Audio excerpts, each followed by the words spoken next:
Got it. Okay. Welcome, everybody. So this is the first AMA with an editor conversation that we're having here at Author Ever After this fall.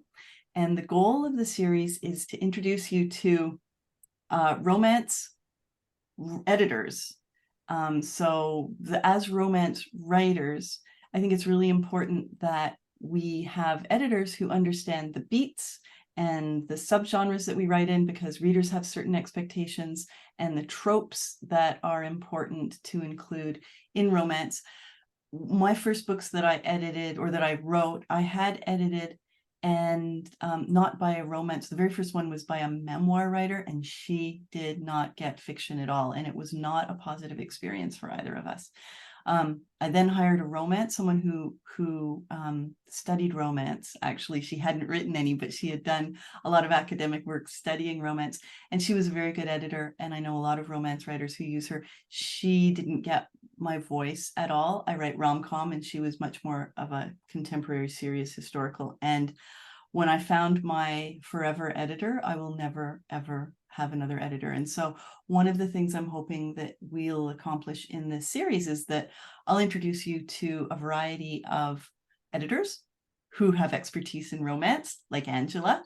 And then you will be able to decide, wow, I think that she really gets me. I think she gets my vibe. She writes in the same subgenres I do, so she'll know the tropes, whatever it is.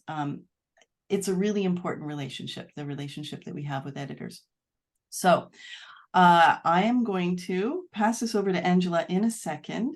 Angela Garcia is the founder of Romance the Page, which is a killer name for an editing just romance novels. She has a dozen certifications and courses, thinking in her brain, not under her belt, in her brain and at her fingertips. Close to publishing your first book in your rom-com series, right, Angela? Very close? Yeah, I don't know how close I am to publishing. I'm almost finished writing it. I'm a discovery writer, and I almost don't know what's going to happen until I write it.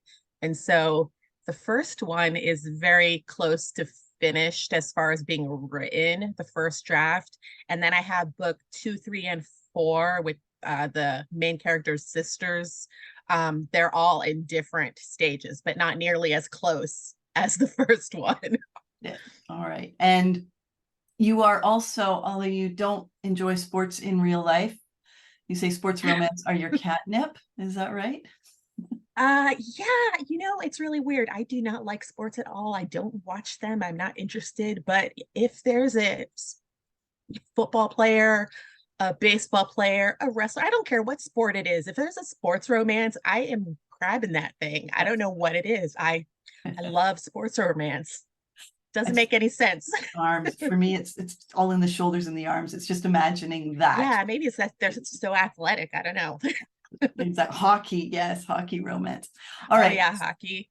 So today Angela's going to be talking specifically about, because we as talking to editors, we can talk about, we could talk about so many different things. There are year-long programs just about editing. So we're going to talk specifically about self-editing and how to present your best possible work to your editor. Being an Ask Me Anything, this is an interactive session, so I hope that you will, and you did bring questions. Hi, Alexandra.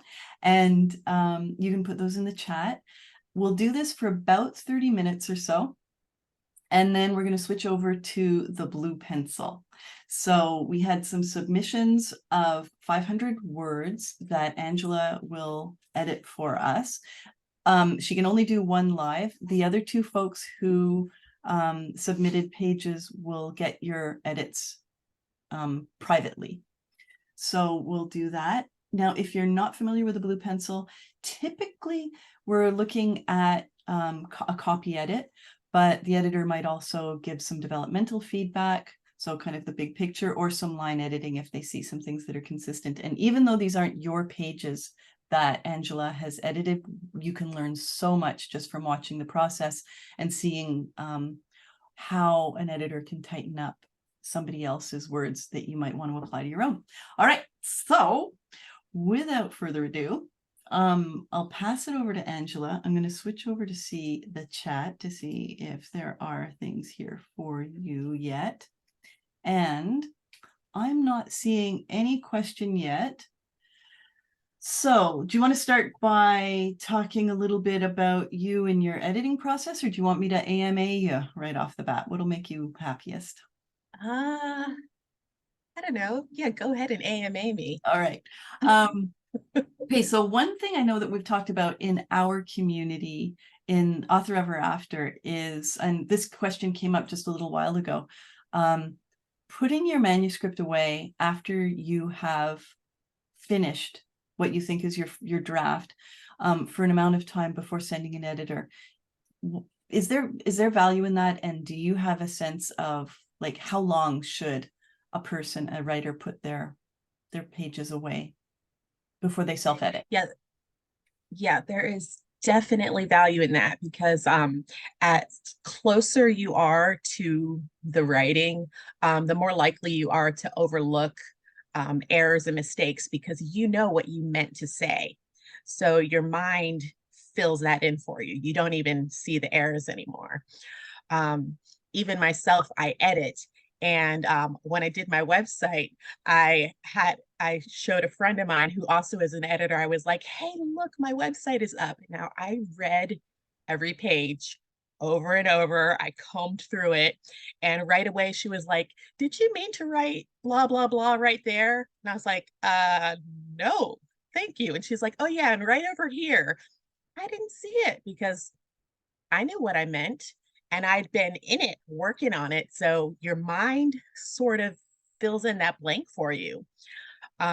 So yeah, it's important to get a little bit of distance so that you can actually see what's on the page objectively. So I like to, for myself, I like to work on something else for a little bit to kind of have that shift. Kind of jumping onto what you just said, how our minds fill in what we should see or what we believe should be there. What do you know about like reading a manuscript out loud for catching errors? Is that something that you would recommend before submitting to you, for instance? Definitely. That's actually one of the steps that I like to suggest when talking about self-editing, because when you hear it, a lot of times it's different. It sounds different than what's written on the page. And you can catch a lot of awkward phrasing when you read something out loud that you wouldn't necessarily notice when you're just reading it in your head, especially in dialogue. Right. Yes. Like to make it sound more natural, you mean, for instance? Right. Right. Have you ever used, I know that some people do this, they will they'll put their manuscript into their, I think even Word and certain apps will read out loud for you. Have you ever tried one of those things to have your story? Yeah. I've tried a bunch of them just to see. They're kind of funny, you know, some of them sound very robotic, but they are helpful, even if you're not using your own voice to read it out loud, because I mean that can be much when you're reading 100,000 word manuscript out loud. But you know, Word will read to you. If you write in Scrivener, Scrivener has the option that it will read to you. Oh, you don't like there that are Richard does it. Richard's giving a thumbs down to Scrivener. no to Scrivener. Oh, I love Scrivener because I jump all over the place. So Maybe it's so just I love the it. read aloud part. But Richard, what is it? No, the read aloud part doesn't work for you. There's also apps that will do it.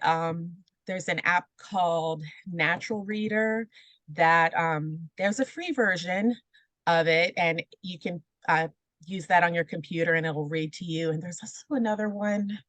Is it Speechify? I think it's called Speechify. And there's a free version of that as well. You know, they have paid versions where the voices are better and more natural. But so it just depends on, you know, what you want to use. Yeah. And you can just always use your own voice. I'm terrible at using my own voice because I continue to see what I want to see on the page.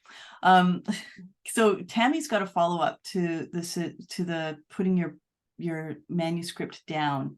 She's saying, is there a suggested time frame to set things down? She puts hers down for 30 days to get it out of her brain. Do you have any, what are your thoughts on how long would be the right amount of time? I think it really depends on the person. Um, I I think 30 days is a good amount of time. You at least want to step away from it for a few weeks at minimum, because, like I said, you need to be able to get some distance in order to notice those things that you normally wouldn't because you're so in it. It's so funny. I don't know if anyone else has had this experience, but when I put aside a manuscript, and sometimes, like with the Billionaire Shrubbery, I put it aside for a stupid, like a year, like, and not on, it wasn't that I was just, doing something smart. I was doing some stalling. I had Mhm. like, I had forgotten that I had written like what I had written. And it's kind of delightful to go back and have that distance and realize this is kind of fun. And I wrote that. I like that process. Um, okay, Mhm. Colette is asking, how important is knowing if your book is going to Audible when you're self-editing? That's a great question. Oh, wow. I hadn't even thought about that. Mhm. Um, that is a good question. I think it's, if you know, that's definitely something to keep in mind, um, because you're going to have to be conscious of how things read. A lot of times when we write, we're not thinking about how they read back. So yeah, That's a if great, that's part of the plan, I definitely then would want to make sure you're reading it out loud or having it read to you, because how it reads back then would be, very important well, if and it's going to be made into an audio. as an editor, would that be helpful to you to know as well? Because I'm just thinking, like I've heard audiobooks where there are, as a listener, there are too many dialogue tags, like way too many dialogue tags, which you can get away with when you're reading because you just skim over them. Mhm. So would you think if someone knows their book is going to Audible, it would be an important thing to tell the editor? Would you want to know? You Do you think know, it would change the way I you? don't know if it would really change the way I edit. I Everyone is a little different as far as like their own style and what they do is for dialogue tags, for example. I tend to lean on the less is more, because conversation is snappier a lot of times without the dialogue tag. The dialogue tag seems to slow things down sometimes. So if it makes sense without tags, a lot of times I'll just get rid of them altogether, which plays well for audio. Mhm. Um, Cool. I like that. Now I'm going to be thinking about that, Colette. You're always good for that. Um, Jess asks, what are some things an author can do to make your life easier when they submit a manuscript? Do you have any pet peeves or things you wish more authors would know to do? Good question. ooh, well, you definitely want to edit your own work before you submit it. And this isn't just for the editor's sake, like not just to make my job easier, but it's also so that you get the most out of your editor, so that your money is actually being spent on something that you couldn't do yourself. you know um if you don't, you have a spell check and you have a grammar check, so go ahead and run those. Yeah, sometimes they introduce errors, you don't want to rely on them, but if it's pointing something out, go ahead and fix that, because your editor won't have to spend that time fixing all these little things that you could have done yourself, and they could spend more time getting into something deeper or more difficult that you wouldn't necessarily notice because they're not wasting their time, on little typos and things. Yeah, So and that's I imagine too, it, I mean, I think I'm thinking even with my own work, when I co-write, for instance, once you start, because as an editor, I imagine you are doing suggestions, not actually changing the manuscript, right? So for the most part, or right. Yeah. I do everything in track changes. So every change. So I'm working in the manuscript, but they have to accept the change. They can right. reject the change if they don't like my suggestion. So basically the whole thing's a suggestion. So It's their work. it can get kind of complicated to see what's behind all of that if there are a lot of typos and small things, right? Because that's where I was going, is like when you've got track changes on the minutia, it starts to get hard to see all of the other things that are going on around it. That's all. And maybe that's just my brain. I have that experience. Okay, so what about pet peeves? What's a pet peeve? You must have one. Pet peeve. Uh, Trying to think. Probably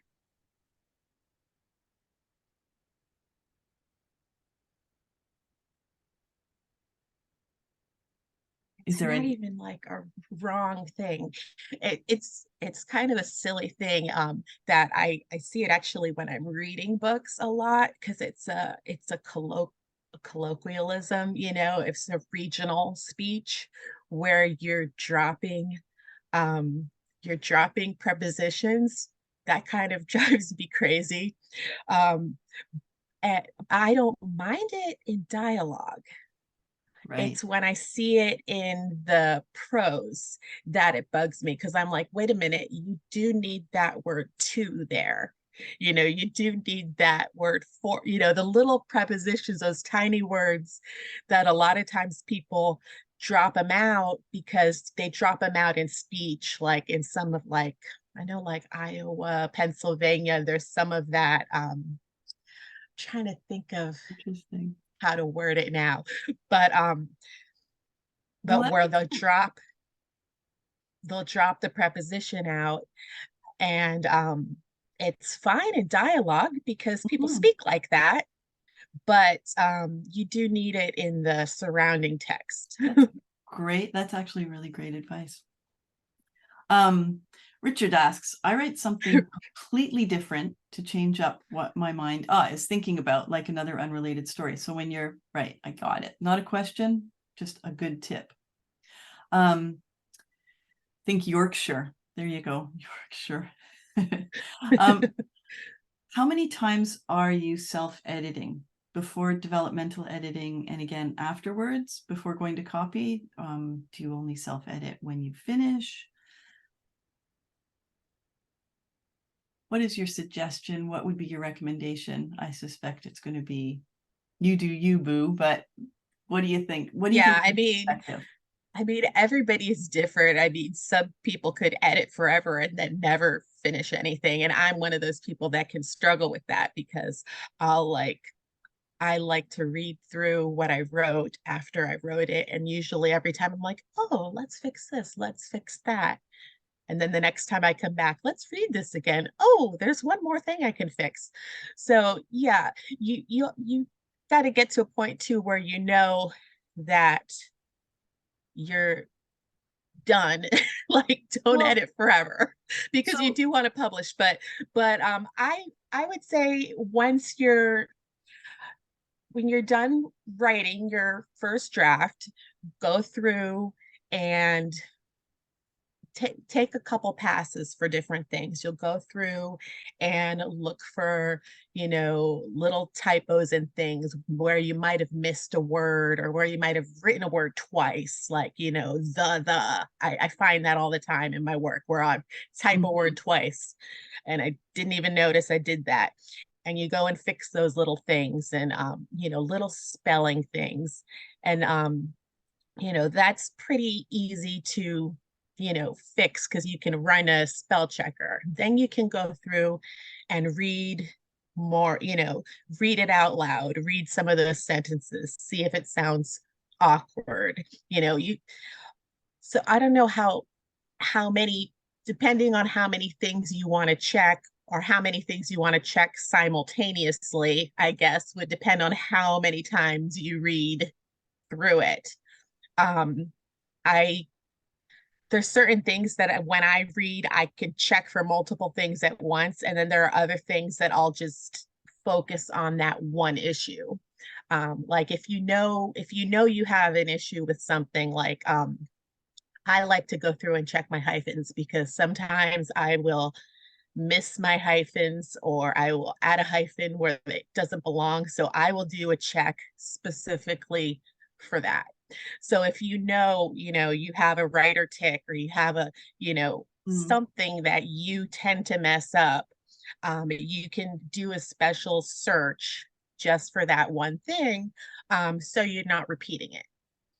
Um, Yeah, good. And I'm suspecting, I'm just thinking of all the folks in the community and some of us who write really clean, and I guess experience might have something to do with that as well, like whether or not, coming back to Colette, to the developmental edit as a self edit, or down to the copy edit. And I'm suspecting, like in your situation, I'm projecting without full knowledge, except that you've got some kick-ass books already published, that um, you probably don't have to do as much of a developmental edit as someone who's working on their very first book, who might not yet understand um,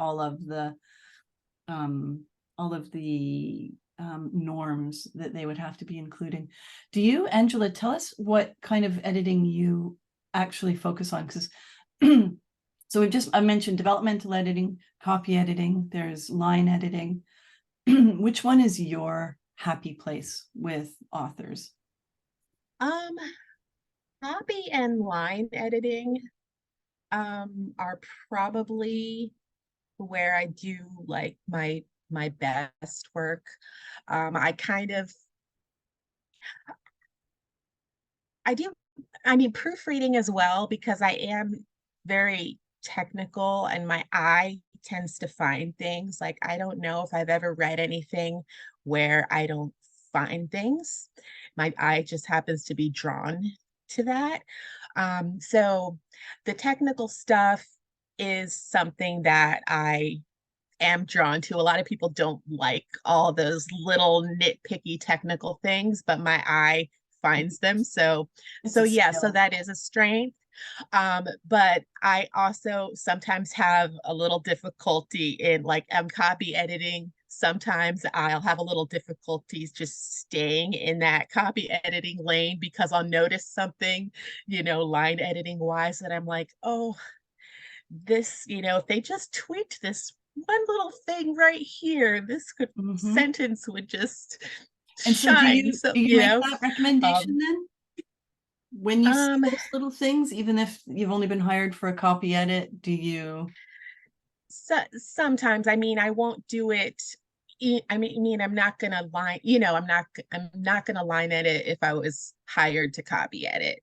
But if I do notice something here or there, something that's a repeated thing, I will make a suggestion. Yeah. Um, for example, like if I'm noticing that they're using a lot of like filter words. Yeah, filter words are like they're like using your senses. Like I saw, she looked, I heard the sound, she Mhm. thought.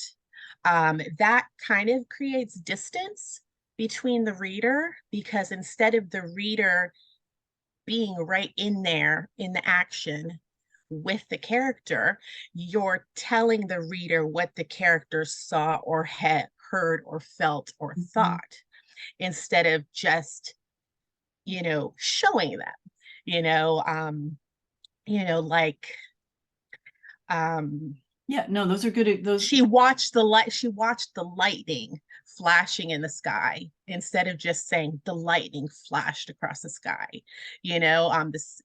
Just showing it, it's a little more immediate when you take out the watch So if I'm noticing that they're using a lot of like those filter words, I might, just suggest, hey, you're gonna want to take a look at look Yeah. at this issue. This it's really more of a line editing thing because you're gonna want to rewrite those sentences. Yeah. But yeah, I'll make the suggestion. Jen does that with me. Mhm, She'll find a thing that basically a tick, like you said, mhm, and she might change it once or twice, and by the third time, mhm, she'll put a comment and say, "You have to go through this and fix these because that's mhm. your job, not my job." So, uh, Right. do you, when you're working with clients' works, do you typically do one pass or two through the story? Oh, I do multiple passes actually. I don't even know how many. Um, I'll start out with a quick read through where I'm not really making very many corrections unless I notice like, those little nitpicky things, little typo here and there where I'm just reading it. And then so that's usually the first pass. So I have an idea of what's happening in the story, where I think they want to go, because I'm not going to want to start changing things unless I feel like I know what the author wants. We Mhm. want to preserve your voice as editors. My job isn't to, you know, make it how I would write it, but to try and keep things in line with how you've written your story. So usually that first pass is mostly reading with a little bit of tweaking here and there, just some typos, clean up that type of thing. And then I'll go through, and I usually do at least 3 passes, sometimes more depending, because I'm really nitpicky and I'll go back and look over something that I changed and I'm like, oh, is that right? Did I need to change that there? Maybe if I did it this way, it works a little better. So I double check myself a lot of times. But yeah, so I do several passes. It's hard to say even how Mhm. many. Yeah, Um, that is a very singular brain that you have. I mean, that editors have. That is not mine. Okay, I Alexandra says lots and lots of animal sounds. Is that what you have telling in yours, Alexandra? I think she's frozen. The animal sounds you had written.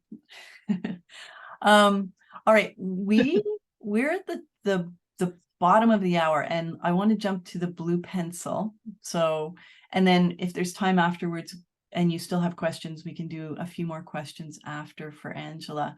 But Angela, big green button at the bottom. Do you want to share your screen? I have not read these pages. They were submitted by Tammy, who is a member of the Author Ever After community. And so Tammy with her cat, I've forgotten now, Henry, Oscar, Boris, Earl, Earl. Go. there is trigger warnings for this too. Just Okay. wanted to let yeah, people know. I'm glad you mentioned that. I was going to suggest one. Yeah, there will be at the beginning of the book. So, Do you want to share it now for folks who are about to hear? this will be extreme violence against a pregnant woman. Okay. That's what that is. And tell us, wait, Tammy, before you go away, tell us what Yes. subgenre of romance this is and where these pages fall within the story. This is a paranormal romance. This is technically the second chapter, but the first chapter because I have a prologue. Over to you, Angela. All right. Why is it highlighting? Okay. All right. Is that sharing? Can you see the screen? Yeah, it's perfect. Okay, good. All right. Bear with me. I have never done this before, so. All right. At least not live. Okay. Guess I'll just read out loud and then make Yeah, changes that's as what I we was going go. to suggest. Okay. Read it out loud and then let us know where you bump and stop. Okay.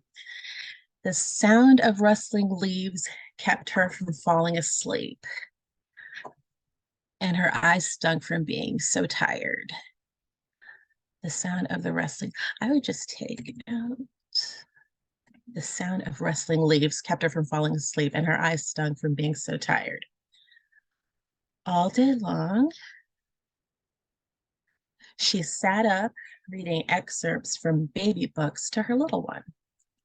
She had heard somewhere that reading to an unborn child made them smarter, and since then she'd never stopped.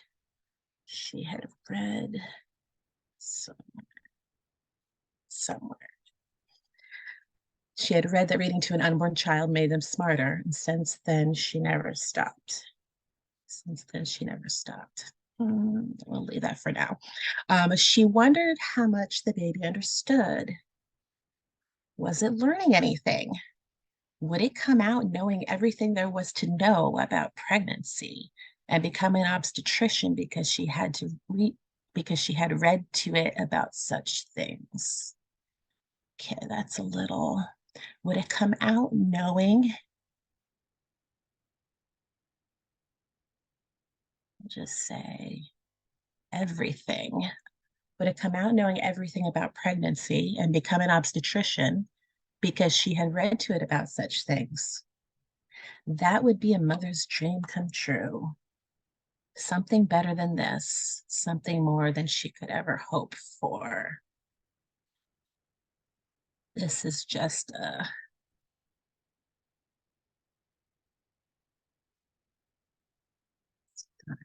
thing.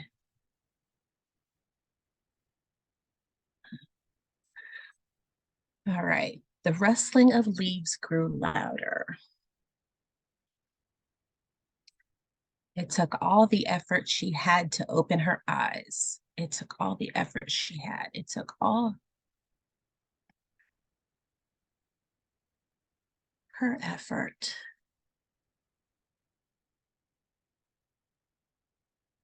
The rustling of leaves grew louder. It took all her effort to open her eyes.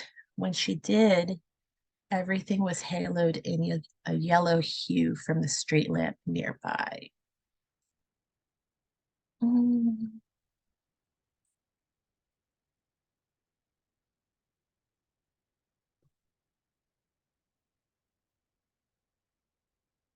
Everything was haloed in a yellow hue. Well, yellow is a hue. Everything was. All right. It took all her effort to open her eyes. Everything was haloed in yellow from the street lamp nearby. As her vision cleared, she saw what looked like a stick, a big one, headed directly for her skull. Okay, so she saw. We're going to get rid of that filter word. As her vision cleared, what looked like a stick.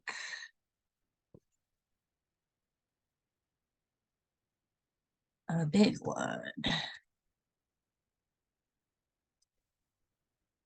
Headed directly for her skull. She rolled as quickly as her protruding bulge would allow her. Unfortunately, the assailant was quicker.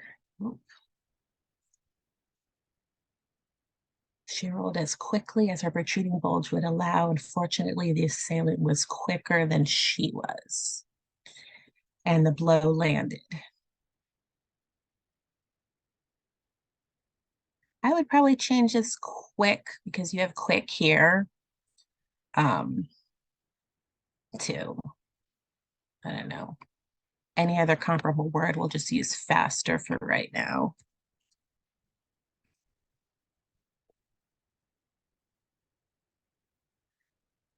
And we don't need to say than she was, because she's the only one there.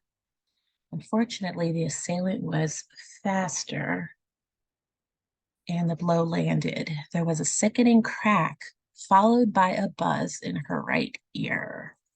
There was. That's another kind of distancing thing. There was. So I'm crossing into line editing on this copy edit. I hope you don't mind. Okay, so I don't mind at all. okay, unfortunately, the assailant was faster. I'm going to rearrange this whole thing. Just end that there.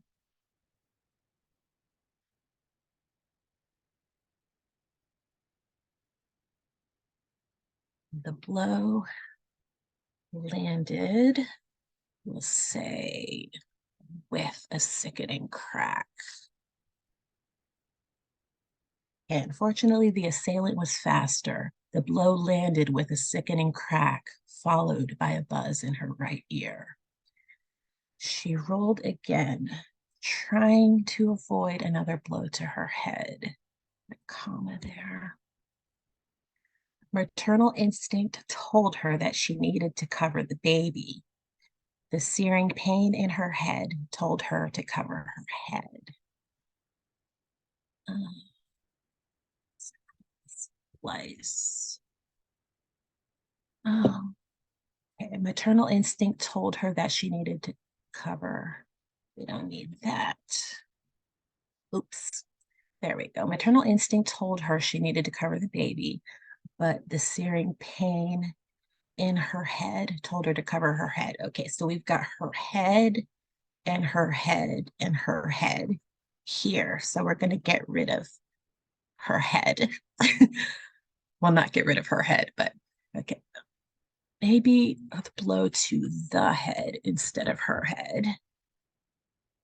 Maternal instinct told her, but the searing pain, we'll just get rid of in her head because we know she was hit in the head. All right, maternal instinct told her she needed to cover the baby, but the searing pain told her to cover her head. She went for the pain. She went for the pain.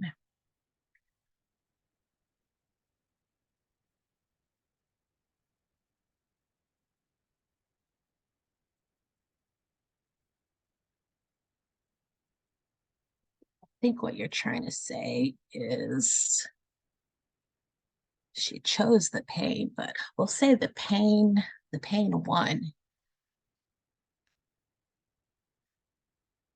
This seems to go with the previous sentence. Yeah, her instinct said cover the baby. The searing pain told her to cover her head.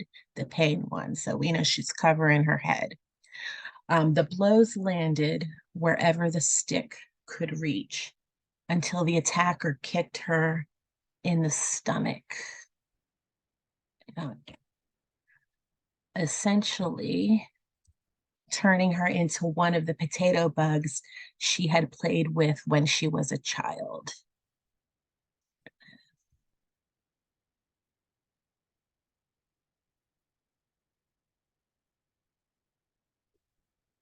Turning potato bugs she had played with as a child. Okay. Blow after sickening blow, the stick continued coming at her. We used sickening up here, so I probably wouldn't use it again so soon, because that is it stands out. So maybe, I don't know if I want to replace it with another word. I'm just going to delete it for now. Blow after blow, the stick continued coming at her harder and harder. Blow after blow, the stick continued coming at her.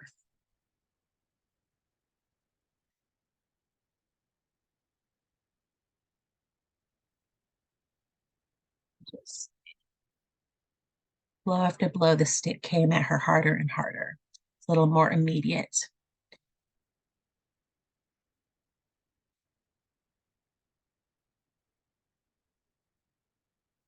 She tried to will herself to inch closer to the light in hopes that someone would see her and save her and her baby. She tried to will herself to inch.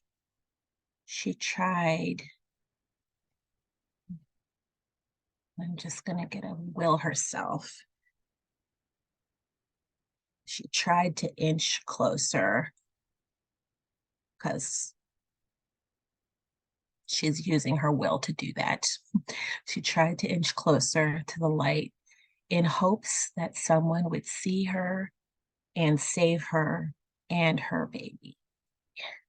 We'll just get rid of one of these hers here. In hopes that someone would see and save her and her baby. The blows stopped as quickly as they started.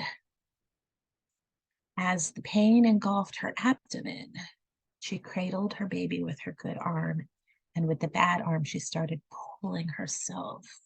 Oops.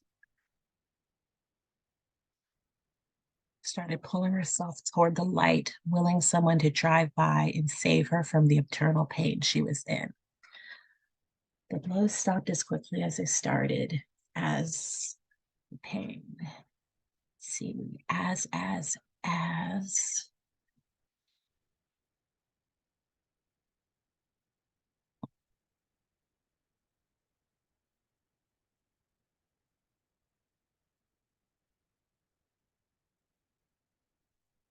Actually,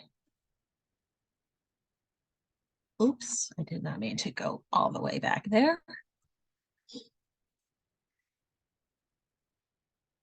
Okay. The blows stopped as quickly as they started. Pain engulfed her abdomen.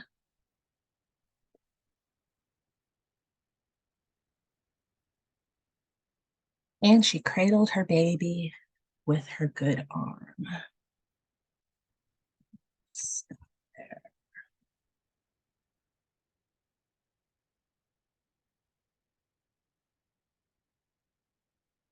With the bad arm, she started pulling. She pulled.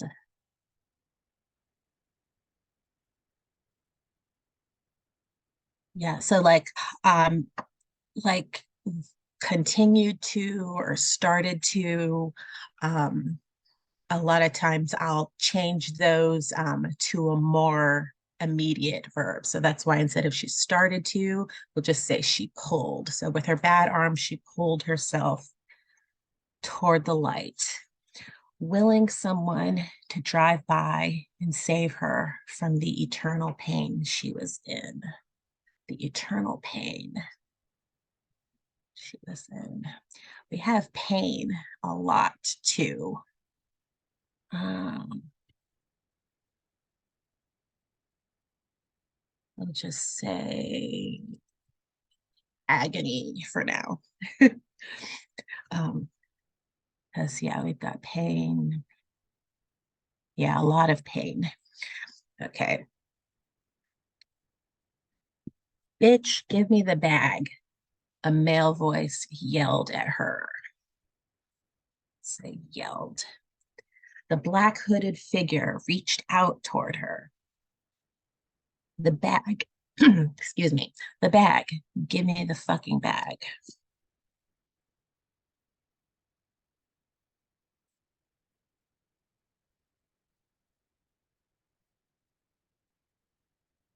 Kendra pulled back.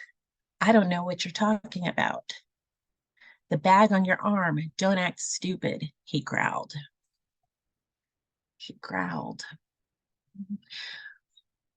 I kind of like he growled. We try to stay away from like a lot of dialogue tags other than like said or asked. And we have yelled above, but I'm gonna keep growled because it makes, I don't know, I like the way, kind of makes me think he's got a gravelly voice. Okay, she looked down at the dusty bag that hung from her uninjured arm. She looked down. See, this is one of those filtery words. She looked down at the dusty bag that hung from her uninjured arm.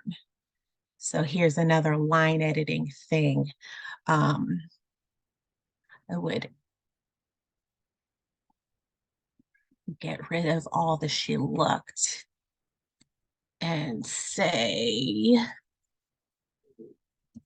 the dusty bag that hung from her uninjured arm. Let's see. Drew her focus. How about that? Instead of saying she looked. Now we know she's still looking at it, but she always made it a point to wrap the straps around her arm in case there was a need to get up and move quickly. She always made it a point. She always made it a point. I would just say, oh, I didn't want it.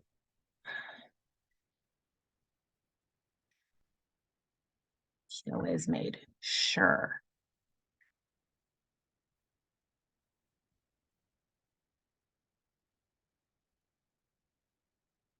She always made sure to wrap the straps around her arm in case there was a need to get up and move quickly. Move quickly. Here you have your adverb with a verb.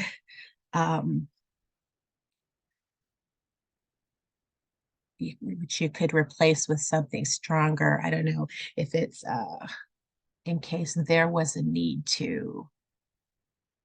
In case there was is another one. Okay, she always made sure to wrap the straps around her arm in case she needed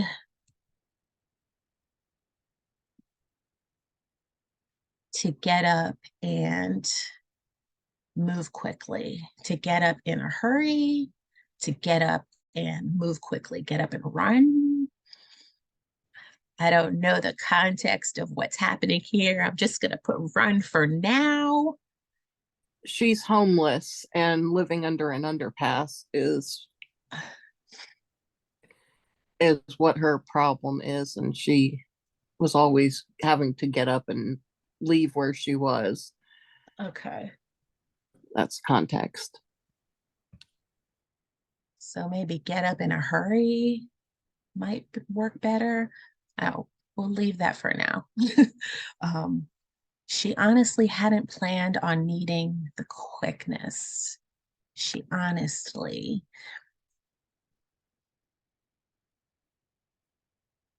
She hadn't planned on needing the quickness. Oh, to get up quickly. Just say needing to.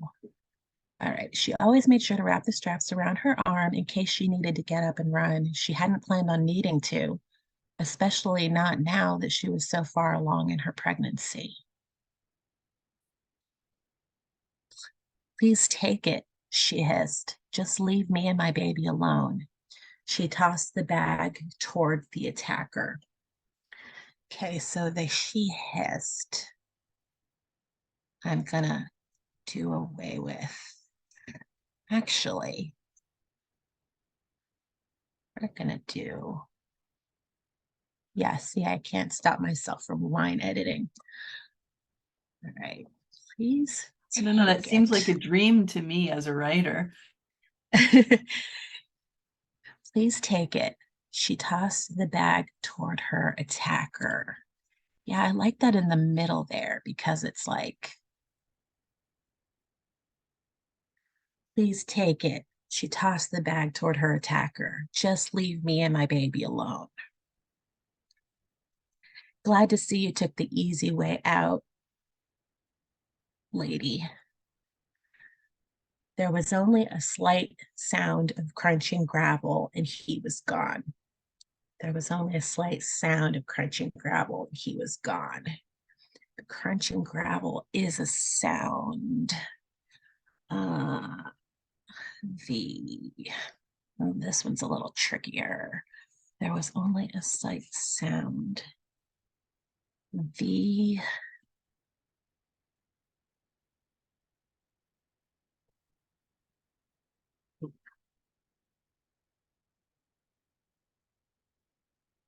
The slight, okay, crunch. Yeah.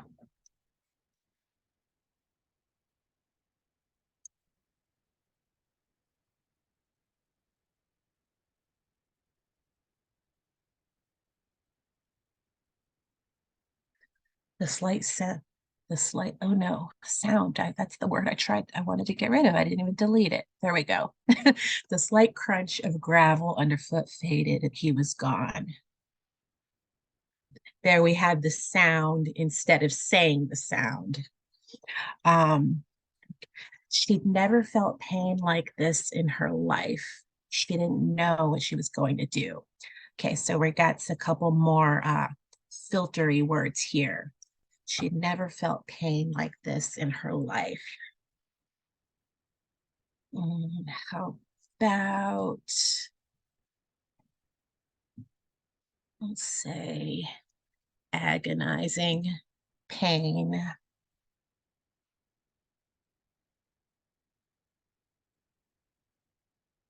Gripped. Is it Kenya? Kendra. Kendra. Agonizing pain gripped Kendra like this in her life. Like,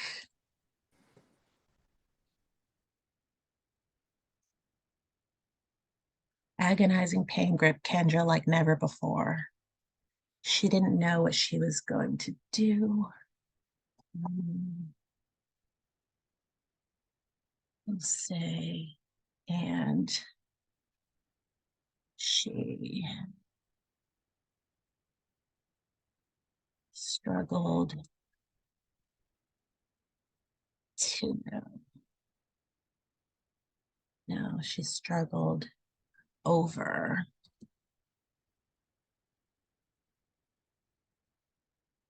what to do.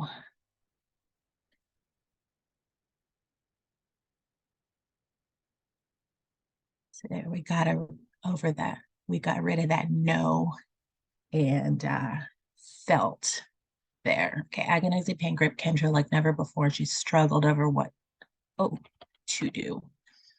She pulled her tiny bulging frame a few inches more before finally she lost the battle with consciousness. I would put, this isn't even necessarily a wrong thing. It's just a picky thing. So if you like it behind there, you can. But she pulled her tiny bulging frame a few more inches before finally she lost, before finally, I would just say, then finally lost. Oops. Her battle with consciousness. She pulled her tiny bulging frame a few more inches, then finally lost her battle with consciousness. Okay. Wow. I don't know. Hopefully that was helpful. You want to stop sharing? And Tammy this can come on. is really intense piece. So stop sharing, Angela, so we can see your face. How do I? Tammy's. Oh, you can't see me. There we go. There we go. Yay. Okay, I just want to throw one thing in. Number one, Tammy, thank you for being brave and putting your words up there for us all to watch. Second of all, one thing I really want to make, like, it's so clear what Angela is doing is taking what is clearly like a really visceral scene that communicates that and just making it even more visceral. Like, I don't want anybody to think that, especially you, Tammy, that what Angela just did was, I mean, it might have looked like a lot, but all she was doing was these teeny little tweaks. And wow, and it's a really powerful scene. It was to start, and it is even more now. Yeah, because holy crap on a cracker, I'm like, she's she's really gotten a lot of stuff there, but it sounds so much clearer. And now I wish I would have not given you the end piece and given you the first piece, because now the first piece is going to sound like crap. Yeah, but no, it's not. And number two, you can now look at it with that same eye, like Richard just said. What's a great way to learn. Like, thank you, Angela, Thank you for so much. explaining everything as you went along. That was so helpful. I was like, Yeah, it's Oh, you're absolutely welcome. stunning. Ashley's asking what type of editing that would be considered. It was a mix of copy and line. Because yeah, some of the like where I was changing like the wording on like whole sentences and things, you typically wouldn't do that in a copy edit as much as a line. A line is more like stylistic, so it was a blend of copy and line editing. Yeah. And would you ask an author if they want that? Like if, since you have this compulsion that you can't just read past it because you've got your, you know, you are also a writer and a voracious romance reader, would you actually ask or how would you go about that to make sure that, because your reputation is also on the line, right? When someone puts in their book edited by Angela Garcia, you want the book to be the best it can be as well. So I'm just curious. Right. Well, I would want, as far as like edited by, I want them to put like specifically like the type of editing because it does make a difference. So when someone like puts that I edited, you know, if they want to put that I edited it, you know, I want them to put specifically, you know, copy edited or proofread or, you know, whatever it is that I did, because it does make a difference. But really though, you can't really control any of that because even if you did a fantastic line edit, copy edit, you know, we went back and forth and did all the stages. And then the author decides, well, I don't like these choices, so I'm going to reject the suggestions. It'll still say that I copy edited it and my copy edits won't be there. So Right. it really, you know, the author does get the final say ultimately. So you really don't have control over what happens to that, you know, when you're done with the work. Fair enough. Any last questions? I notice we are at the top of the hour. Tammy, are you going away feeling good? I'm hoping. I feel good, yes. And I hope I get a copy of her edits because I was not able Oh to yeah, keep up you with her.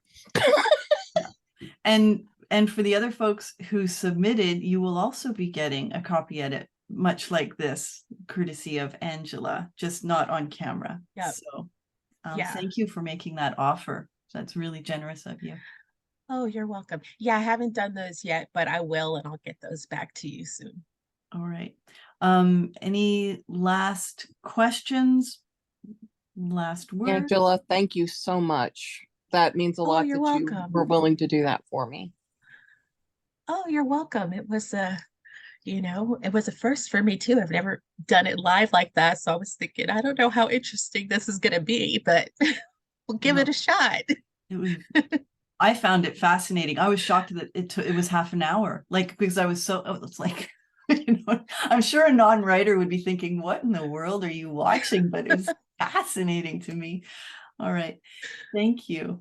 Thank you everybody for showing up today to participate in this first AMA in this series. Angela, for being brave and doing a first as well. It was fabulous. I hope that you approach all your next invitations to speak with other people with a lot more confidence because you rocked it. You rocked it. Oh, well, thank you. Thank you for having me. Yeah. Alexandra and Ella, great to see you back again. It's been a while. And to everybody else, happy writing, happy editing. Watch for the next event, which will be coming up in a couple of weeks. I'm thinking we haven't scheduled it yet, but we'll have 6 editors before the end of the year coming and talking about a whole variety of different things, developmental editing and different areas of editing. So thank you. It was a lovely morning. And I have to learn how to stop sharing. I mean, recording.